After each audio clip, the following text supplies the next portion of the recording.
අයිබෝන් සුපුරුදු පරිදි අපි ආයෙ හම්බ වෙනවා. අපි කතා කරේ පාසල් පද්ධතියම දැන් සමාජය වෙත ලොකු විශාල බරකින් කඩන් වැටිලා සමාජයේ වන්දි වන මට්ටමටම පත් වෙලා තියෙනවා.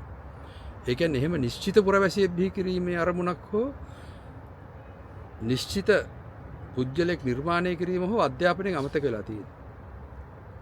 ඒකට පාසල් පද්ධතිය, ටියුෂන් සියල්ල බලපාලා. එතකොට සංස්කෘතියක්, දේශපාලනයක් නිශ්චිතව ගොඩනැගෙන්නේ නැහැ.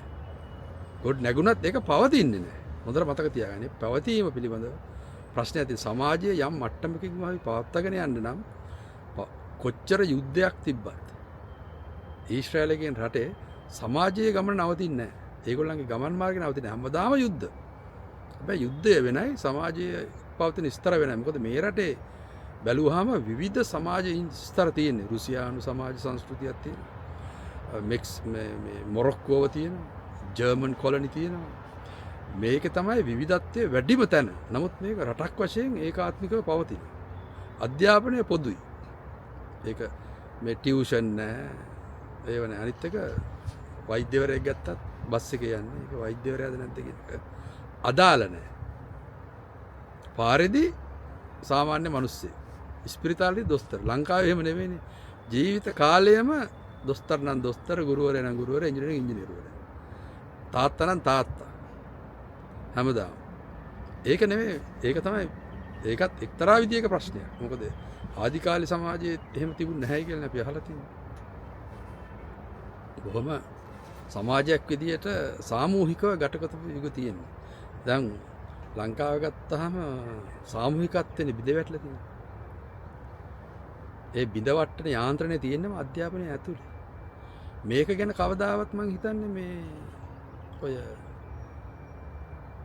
සවිඥානිකද කියන එක හරි ප්‍රශ්නයක් තියෙනවා. ඔය සමහර නවකතාකරුවෝ හරි සාහිත්‍ය දරුවෝ යම් ප්‍රමාණයකට ඒ ගැන කතා කරලා තිබුණත් බහුතරයක් කතා කරන්නේ පෞද්ගලික ජයග්‍රහණ ගැන. YouTube කරන අතර තියෙන තරඟය බලන්න. ඊටාම කැත විදියට ඒ තරඟේ තියෙනවනේ. තරඟ නිසා යම් යම් හේතු මත රණ්ඩු වෙනවා. ඒකට හොඳම උදාහරණය තමයි ඒක සමාජයේම ප්‍රශ්නයක්, අධ්‍යාපනයේ සහ සමාජ නියෝජනයේ ප්‍රශ්නයක් විදිහට තියෙනවා. ඔය මේ ළඟදී ටෝක්කිත් ලාල් සහ සුදන්ත කියන YouTube කරන දෙන අතර පොඩි රණ්ඩුවක් වුණා. ඒකෙදී භාෂාව බලන්න භාවිත කරන භාෂාව. ඒ භාෂාව කොච්චර මොදද නරකද කියන එක නෙවෙයි මම කියන්නේ. ඒ භාෂාවෙන් සමාජයට වෙන දේ ඒගොල්ලෝ රණ්ඩුවේ සමාජයට මොකද දෙන්නේ? ඒක ඉතින් එච්චර වැඩක් ඇති දෙයක් නෙවෙයි. දැන් මෙහෙනම් ඇක්සිඩන්ට් එකක් කළාම කරා රණ්ඩු වෙනවා. බුවමාරු කරගන්නවා. අන්තිමට අතට දීලා දෙන්න වෙන් වෙලා යනවා.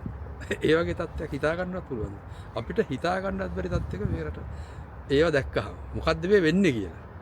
ඒ කියන්නේ මොන කේන් ආවේගශීලී වෙනවා. ඒක හරි. ආවේගයට අපි රණ්ඩු වෙනවා. නමුත් අතරත දෙන්න තරම් ඊට පස්සේ ඒක මොකද්ද හැංගීම? මටත් තාම තේරුම් ගන්න බෑ. මටත් හරි අමාරුයි. අපි හැමදේම අනිමින දිහා බලන්න නිකන් මේ ආවේගශීලීව නේද? බස් එක ගියත්, කෝච්චි එක ගියත් අර දැක්කනේ රජයේ සේවකයෙක් වැඩක් ගන්න ගියාම ඒ මිනිස්සයා ඇවිල්ලා පුදුමාකාර විදිහට රණ්ඩු වෙනවනේ. ඒක තේරෙන්නේ මොකද්ද? අපේ සමාජයේ අධ්‍යාපන පද්ධතිය හදලා තියෙන ප්‍රචණ්ඩත්වය, තරංකාරීත්වය සහ ආවේගශීලීත්වය සහිත මානව පුරවැසිය. ඕක තමයි ප්‍රශ්නේ. මිනිස්සෙක් හදලා නැහැ. ඒ මිනිස්සයා ගැන වෙනම කතා කරනවා නම් මිනිස් සත්තාව ගැන හොඳ ලිපියක් තිබ්බා මේ exit way out කියන එකේ. ඒක ගැන පොඩ්ඩක් කතා කරන්න පුළුවන්.